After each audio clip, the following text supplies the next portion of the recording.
just with the demeanor that they come, it's like, Oh, just tell me a lie. Hold yeah. on. Just tell me a lie.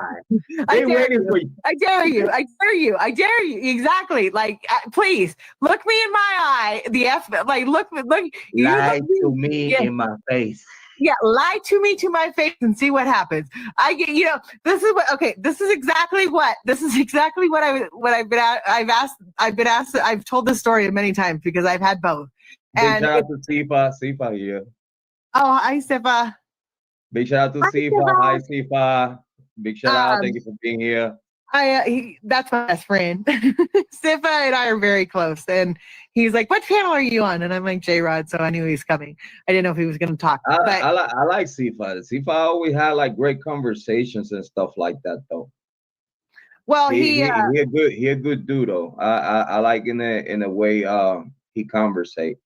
and Sifa will tell you that I'm in a much better, like I talked to Sifa roughly about, I would say 18 hours. Well, not 18 hours because he sleeps a lot. I sleep a lot, but we talk a lot. We talk 12 hours a day pretty much from, we have our hours. We talk often, and he will tell you, he's the first one to tell you that I'm not the same person I was a year ago. I'm happy where I am now. Like I'm okay with where I am now.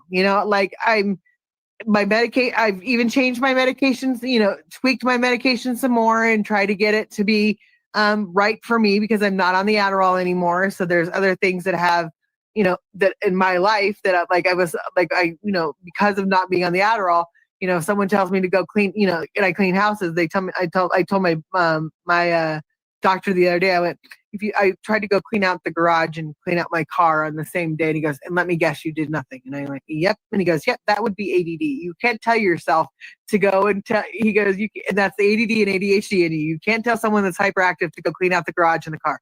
You have to tell them to clean out the front seat of the front seat of the car and then get them going that way. But if you say to go clean out the car, it's not going to get done. So, and that's what and so I'm still tweaking my, and now I'm a little bit more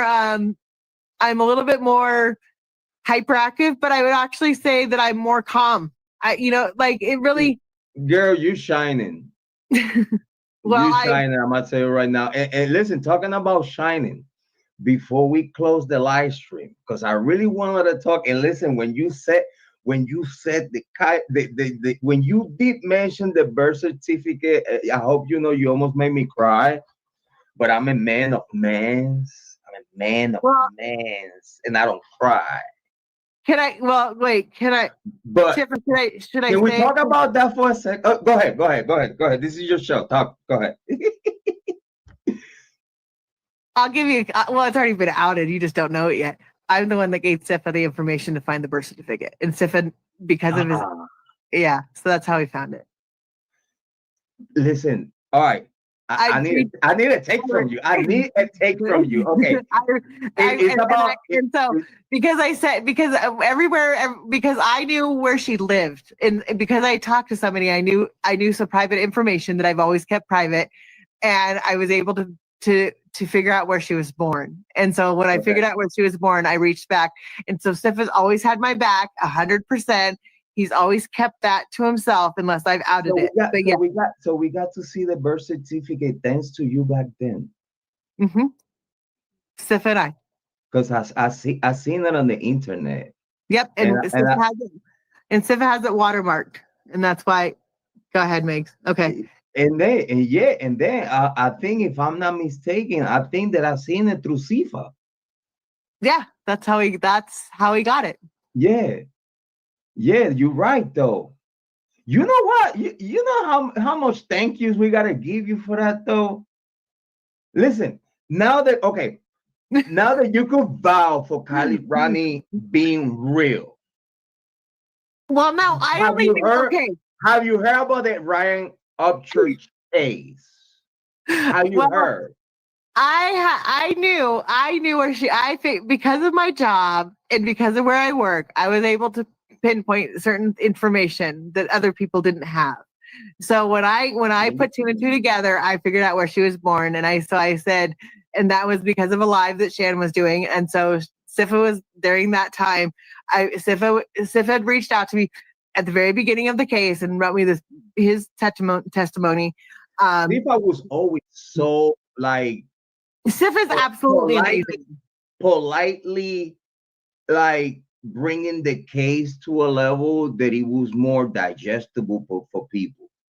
You know what I'm saying? Like, I think Sif has always had my back. Sif has always had my back from day one. I think in the way Tifa was doing it, it was a lot of people that could have really digest the information easier through him than through other people. Mm-hmm.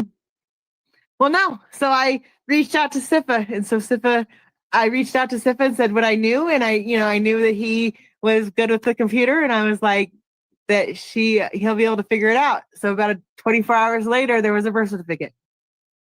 And you know what though? Now that we talking about that, right? I don't know if you have heard anything about the Ryan Upchurch case, federal court case, and the lawsuit that the family members of Kylie Rodney have put on him. But if you have not heard much about it, let me give you a little insight real quick. Just a little sprinkly over the top before we leave.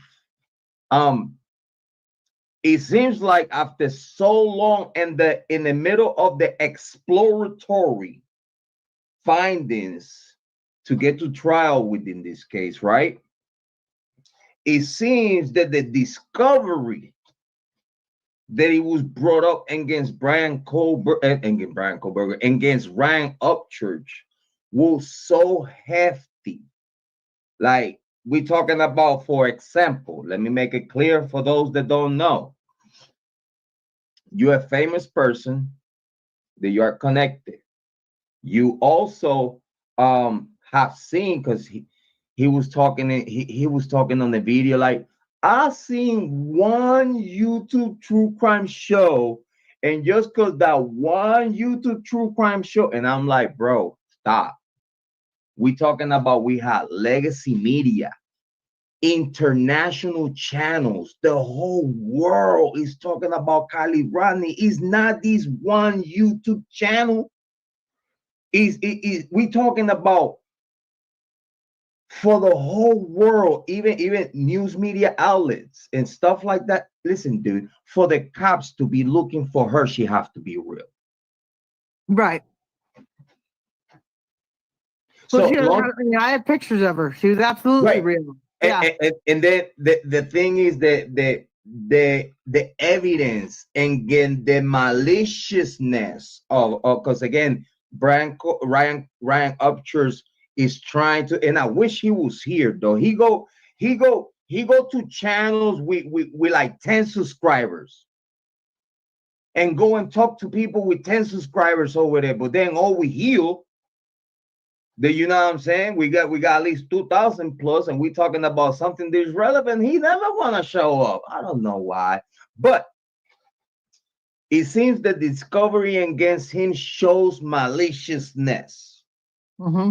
It shows maliciousness. Like it was not like you said what you thought, because it was certain details and information out there that you could utilize to give yourself an excuse for saying what you're saying. You don't have none of that. Because by the time you said that the Kylie Rodney was not just not real, but then now that you telling the world as a famous person with 3.3 million people in your channel that you believe that Kylie Rodney is not real, but also that this is all a scam from the family to get GoFundMe money, to scam some kind of donation money. In my opinion, with what we know today, that case right now,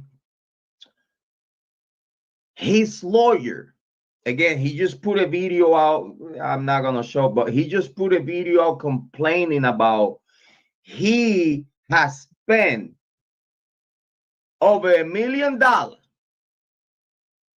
on his representation for this case, right? Mm-hmm. This lawyer told him, dude, you need to settle now. because he